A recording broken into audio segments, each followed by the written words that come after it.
আসসালামু আলাইকুম ভিউয়ার্স, আশা করি সবাই ভালো আছেন। ত্রিশাল ড্রাইভিংয়ের পক্ষ থেকে সকলকেই ধন্যবাদ জানাচ্ছি। আরেকটি ভিডিও নিয়ে আপনাদের মাঝে হাজির হয়েছি। আজকে যে ভিডিওটি নিয়ে এসেছি, আজকের ভিডিওটির মধ্যে শুধু সিগন্যাল লাইট নিয়ে কথা বলবো। গাড়িতে কি কি ধরনের সিগন্যাল থাকে, কোন কোন সিগন্যাল কেমনে জ্বালাতে হয়, কোন সিগন্যালের সুইচ কোথায়, সেই বিষয়ে কথা বলবো। অবশ্যই ভিডিওটি শেষ পর্যন্ত দেখবেন। যারা নতুন তারা অবশ্যই ভিডিওটি দেখে অনেকে শিখতে পারবেন। তবে আজকের আমার এই গাড়িটা হচ্ছে টাটা 407 ম্যানুয়াল গাড়ি। আমি অন্য সময় প্রাইভেট গাড়িতে দেখাবো, আজকে ম্যানুয়াল গাড়িতে দেখাচ্ছি। কারণ সব গাড়ির সিস্টেমে কি হয়তো একটু উল্টাপাল্টা জায়গায় আপনার কোনোটা ডান পাশে থাকে বা কোনটা বাম পাশে থাকে, এটা একটু ডিফারেন্স। নাহলে সব গাড়িতে আপনার সিগন্যাল লাইট সব গাড়িতেই থাকে, একটা দেখলেই আপনারা বুঝতে পারবেন। তো কাজে চলে যাই। স্টিয়ারিংয়ের ডান পাশে ভালো করে ফলো করে শুনবেন, খেয়াল করে শুনবেন। স্টিয়ারিংয়ের ডান সাইডে এই যে লম্বা যে সুইচের মতো আছে, এটি হচ্ছে যে লম্বা যে রডটা আছে, এটি হচ্ছে আপনার ইন্ডিকেটর সুইচ বলে এটাকে। এটা হচ্ছে ইন্ডিকেটর সুইচ। এটার কাজ হচ্ছে আমি যদি ডানে বা বামে যাই তাহলে এটাকে যদি দেখেন, এটা এখন নর্মাল আছে, মানে কোনো দিকে দেওয়া নাই। এটাকে যদি নিচের দিকে নামাই দিই, এটাকে যদি নিচের দিকে নামাই দেই তাহলে ডান সাইডে ইন্ডিকেটর জ্বলবে। এটাকে যদি উপর দিকে তুলে দেই তাহলে বাম সাইডে ইন্ডিকেটর জ্বলবে। এই মাঝামাঝি কিন্তু নর্মাল। যদি নিচের দিকে দেই তাহলে ডান সাইডে ইন্ডিকেটর জ্বলবে। এটাকে যদি উপর দিকে তুলে দেই তাহলে বাম সাইডে ইন্ডিকেটর জ্বলবে। এটার মাথায় একটা প্যাচ সিস্টেম আছে। এই প্যাচটাকে যদি সামনের দিক এক প্যাচ ঘোরান দিই তাহলে আমার পার্কিং লাইট জ্বলবে।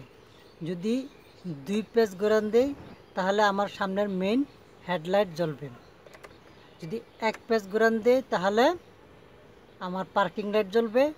দুই পেজ ঘুরান দিলে আমার সামনের মেইন হেডলাইট জ্বলবে। এটাকে যদি এই যদি আপনার এটা উপরের দিকে না, এটাকে যদি এই সোজা নিচের দিকে নামাই দেয় তাহলে আমার হাই বিম যে লাইটটা আছে সেটি জ্বলবে। হাই বিম মানে লাইটটা উপরে উঠে যায়, হাই বিম লাইটটা জ্বলবে। আর এটাকে যদি এরকম তুলে দেই, এরকম উপরে তুলে দেই তাহলে সামনে ডিপার জ্বলবে। ডিপার মানে আপনি যদি এই ডিপারটা বিপরীত দিক থেকে একটা গাড়ি আসতেছে, যদি আপনি ডিপারটা দেন তাহলে সেই গাড়িটি বুঝবে যে আপনি ওর কাছে মানে ওর কাছে সাইড চেয়েছেন, আপনি আগে যাবেন। আগে যাওয়ার উদ্দেশ্য হচ্ছে ডিপার মারা। আমি জানি না আমার কথাগুলো কতটুকু বুঝতে পারতেছেন। ডিপার মানে হচ্ছে যদি আমি এই ডিপারটা দেই তাহলে অন্য গাড়ি বুঝবে ওর কাছে আমি সাইড চেয়েছি, আমি আগে যাব, আমাকে সাইড দিয়ে দিবে। আর রাতের বেলা এই ডিপারটা হরেনের কাজ করে, ঠিক আছে। যদি ডিপারটা মারেন তাহলে হরেন কম বাজালেও চলবে। তারপরে এই যে সুইচটি দেখতে পাচ্ছেন, এটাকে যদি তুলে দিই তাহলে আমার ইমার্জেন্সি লাইট জ্বলবে, ঠিক আছে। এটিকে তুলে দিলে আমার ইমার্জেন্সি লাইট জ্বলবে। ইমার্জেন্সি লাইট তখনই ব্যবহার করা লাগে যদি আপনার গাড়িতে কোনো রোগী থাকে বা জরুরি কোনো কাজ থাকে, যদি কোথাও যান সেই ক্ষেত্রে ইমার্জেন্সি লাইট জ্বালিয়ে যেতে হয়। আর যদি আমাদের বাংলাদেশে ইমার্জেন্সি লাইটটাকে যদি সিগন্যাল থেকে সোজা যায় তাহলে ইমার্জেন্সি লাইটটাকে ব্যবহার করে। এটা দিলে ইমার্জেন্সি লাইট জ্বলবে। স্টিয়ারিংয়ের বাম সাইডে আরেকটি লম্বা সুইচের মতো আছে, এটি হচ্ছে আপনার এটাকে যদি এটা হচ্ছে ওয়াইফারের সুইচ। এটিকে যদি এক গাঁট তুলে দেই তাহলে আমার ওয়াইফারটি আস্তে আস্তে চলবে। মানে হালকা হালকা বৃষ্টি হলে হালকা দেওয়া লাগে। যদি আরেক গাঁট তুলে দেয় তাহলে লো, মানে মিডিয়াম বৃষ্টি হলে। আরেক গাঁট তুলে দিলে পুরো হাই, যদি অনেক জোরে বৃষ্টি হয় তাহলে হাই দেওয়া লাগে। এটা হচ্ছে ইন্ডিকেটর, না সরি, এটা হচ্ছে আপনার ওয়াইফারের সুইচ, আর এটা হচ্ছে আপনার ইন্ডিকেটরের সুইচ।